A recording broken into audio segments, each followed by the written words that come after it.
about the thought or maybe even ask the question out loud, how long is it going to be before they get it? Or maybe for those of us who are a little bit more introspective in nature, maybe we have asked ourselves this kind of a question, like, how many times do I have to go through this lesson? How many times do I have to struggle with this thing I'm struggling with before I actually get it, right? So a couple weeks ago, our youngest son Stephen, and I went down to Florida to celebrate our niece's graduation from high school. So we're driving down 95, and driving down 95 is interesting for lots of different reasons. But one of the reasons it's interesting is because of the road signs. So, for example, there's this. Do you get it? Then there's this.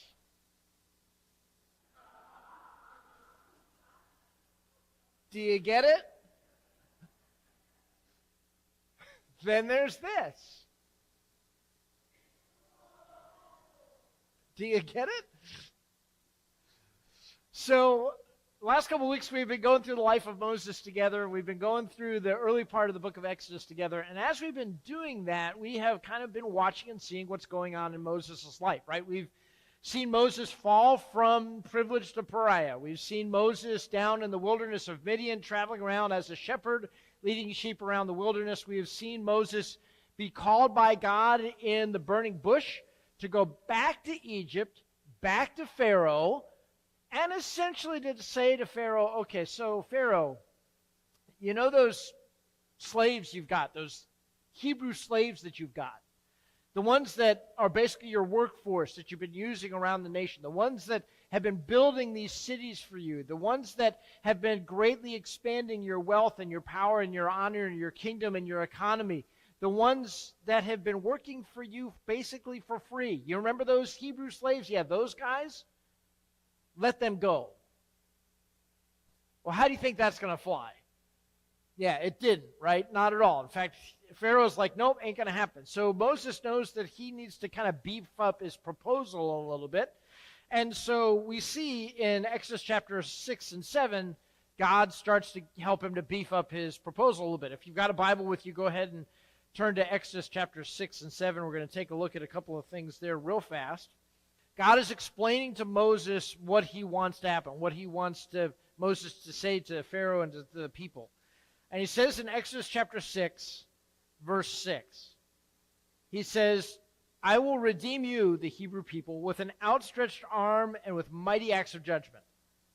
And then in chapter 7, verse 3, he says, I will multiply my signs and wonders in Egypt. And then in verse 5, he says, the Egyptians will know that I am the Lord when I stretch out my hand against Egypt and bring the Israelites out of it. So, in other words, God's about to do something. God is about to do something major, right?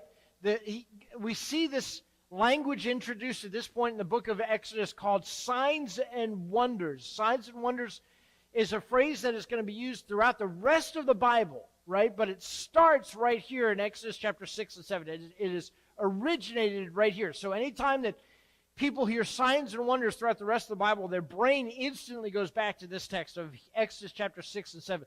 And signs and wonders is basically the big flashing billboard that says, hey, pay attention to what's going on because God's about to do something here. God's about to do something big, and he wants you to pay attention. Watch, listen. Hear what God's going to say. Because God is about to do something major. And he kind of helps us to understand the point behind these signs and wonders, the point behind what he's trying to do here in Exodus chapter 7, verse 5. The Egyptians will know that I am the Lord because of these signs and wonders. The signs and wonders are really for one purpose, that Pharaoh, that the Egyptians, that the Hebrews would all know that God is God. Listen to him.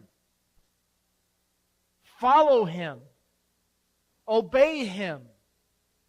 Put your hopes and your trust and your confidence in him and him alone. Why? Because he is the Lord. He is God. He is King. Alone. Right? So that's the message. Signs and wonders are coming. God is about to do something big. Now, God sends Moses and his older brother Aaron in to talk to Pharaoh and to say, let my people go. But he also says this, Exodus chapter 7, verse 3. But I will harden Pharaoh's heart. And verse 4, he will not listen to you. What? Let my people go. He's not going to listen to you. Now, you can imagine Moses and Aaron kind of looking at each other going, wait a minute. What's going on here? I'll get back to that in a second. Anyway, Moses and Aaron go in. They talk to Pharaoh. Let my people go. Pharaoh's like, no. He doesn't get it, right? Doesn't see it. And so Aaron drops his staff down to the ground. The staff turns into a snake. And Pharaoh's like, yeah, and big deal, right? This God that you've got, what makes him special? We've got gods. I've got my boys. Calls in his guys. They all come in. Guess what? They've got staffs. They throw them on the ground, and they all turn to snakes. And Pharaoh's like, what's the big deal? Why should I listen to your God? Right? Well, but then all of a sudden, guess what? Aaron's snake devours the rest of the snakes. The implicit message is, Pharaoh, listen up. Let my people go. Do you get it? And Pharaoh's like, no. He doesn't get it yet. And so, the whole snake thing, that's just the prelude. That's just the overture. The real show is about to start. It's about to get really interesting. Okay? So what happens next is that God gives Moses and Aaron the authority to institute a bunch of plagues throughout the entire region of Egypt. And all of these plagues, well, not all of them, many of these plagues come with the explicit command, let my people go. All of the plagues come with the explicit demonstration of God's power and authority. Listen to him, obey him, do what he says. But again, Pharaoh doesn't get it. So there's the first plague where the Nile becomes blood, right? The Nile River becomes blood, and all of the waterways around the Nile become blood. All of the fish die. There's this incredible stench throughout the land, and people are just miserable, right? But then there's the rest of the plagues. Frogs, lice from the earth, flies, cattle die, boils, hail, locusts, 3 days of darkness. All of these plagues, one after another, all give the same message. That God is God, right? If you look at the right-hand side, every one of these plagues actually speaks against one of the other Egyptian gods. Okay? Every one of them spoke against one of the Egyptian gods because God is saying, listen, all of these other gods, they're nothing. I am God. I am the Lord. Listen to me. Obey me. Let my people go, Pharaoh. But again, Pharaoh doesn't get it. Pharaoh doesn't get it until Exodus chapter 11, which is the last 10th plague, the plague of the firstborn, where the angel of death goes throughout the region, throughout the land of Egypt, and every firstborn in every household dies. Pharaoh's firstborn dies. The firstborn among all of the livestock dies. There is death throughout the entire land, except for the Hebrews, who are marked and saved and protected by the blood of the Lamb. We'll come back to that in a minute. So I want to stop the story right here and set things up for next week, but I want to make a couple of observations today to help us really understand what this passage has to tell us today. So I gave you a couple of notes to have on the back of your bulletin so you can follow along with those if you'd like to. Let me make a couple of observations about this text.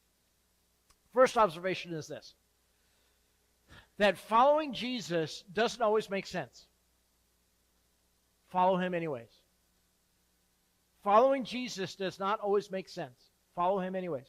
You can see this conversation between Moses and Aaron, can't you? They're about to go into Pharaoh's office. They've been told, let my people go, but he's not going to listen to you anyway. You can see them going, this doesn't make sense.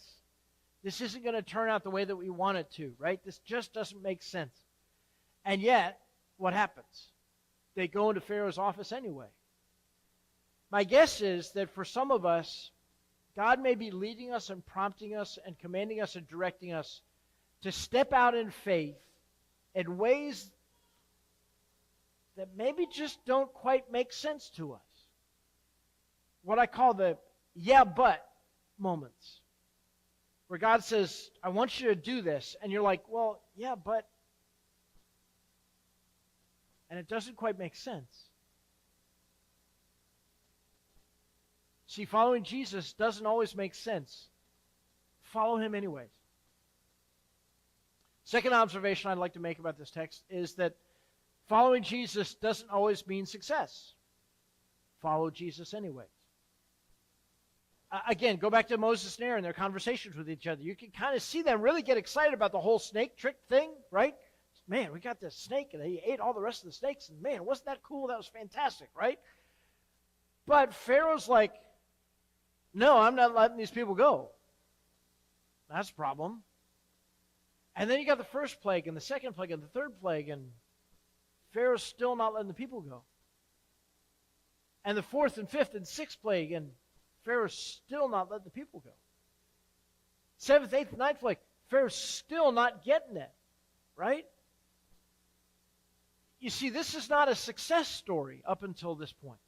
It's just not. In fact, it's a story that's filled with one failure after another, after another, after another, as Pharaoh says, there's no way I'm letting these people go.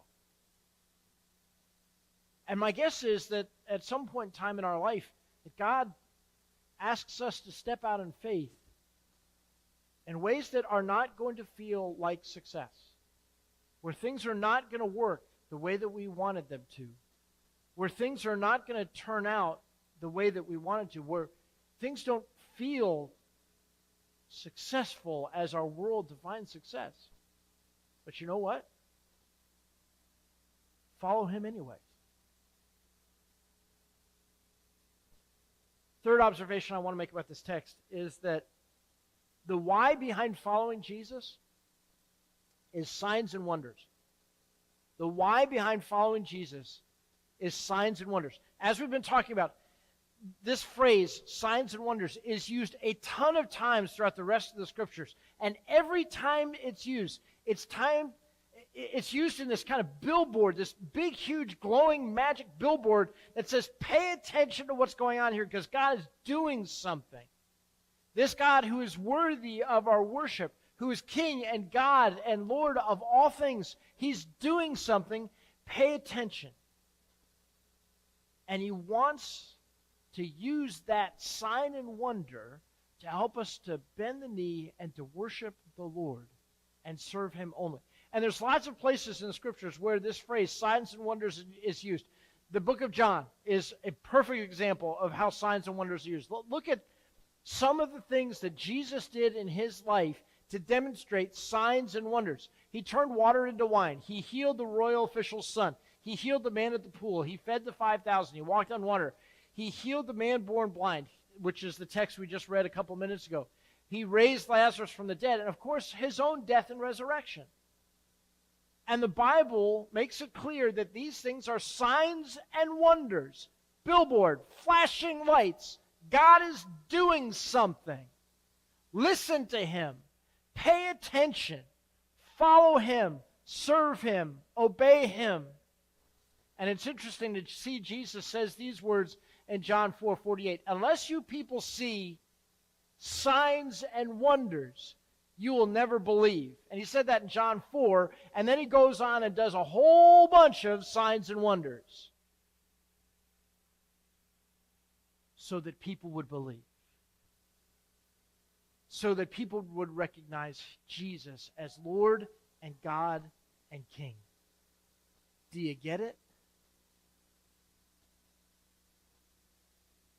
Do you get it? Good. Okay? Friends, that's the question. The question for this text is simply this. Will God be our God? Will God be your God? The God who has demonstrated signs and wonders that he is Lord and God and King over all things. Will he be your God? You see, God did signs and wonders through Moses and Aaron for one reason, that Pharaoh and the Egyptians and the Hebrews would bend the knee and they would recognize God as their God. And they would celebrate and say, don't we have an incredible God? Jesus came to this earth and demonstrated signs and wonders so that the Pharisees and the disciples and all of the Israelites would bend the knee and recognize Jesus as Lord and God and King and celebrate together saying, don't we have an incredible, great God? And Jesus comes to each one of us here today, right now. With his death and his resurrection and the waters of our baptism, this table, he comes to us with his forgiveness and grace and mercy, with his power and his healing. And he wipes away all of our sins and brokenness, hurt and pain and shame. And he claims us as his children with signs and wonders that he has done in your life for simply one purpose, that you would bend the knee and that you would recognize him as God and King and Lord of all things, and that you would celebrate and say, what a great God we have. And he comes to each one of us so that he would be our God and we would be his people, as we talked about last week in Exodus chapter 6, verse 7. That we would be his people, that he would be our God. Do you get it? Yes. Do you get it? I hope you get it. Friends, we don't follow Jesus because it makes sense, right? We don't follow Jesus because he gives us this promise of success, right? We follow Jesus because of signs and wonders. We follow Jesus because of this big, massive, flashing billboard that God has given to us in our life because of Jesus' life and death and resurrection that says he is God, he is King, he is Lord. Listen to him, follow him, serve him, obey him, celebrate the life and salvation that he has given to you. Bend the knee. Because we have an awesome God. We have a wonderful God who has brought us into his family through signs and wonders. That we would live for him and serve him and follow him because he is our God and we are his people. Do you get it? May God grant you this for Jesus' sake.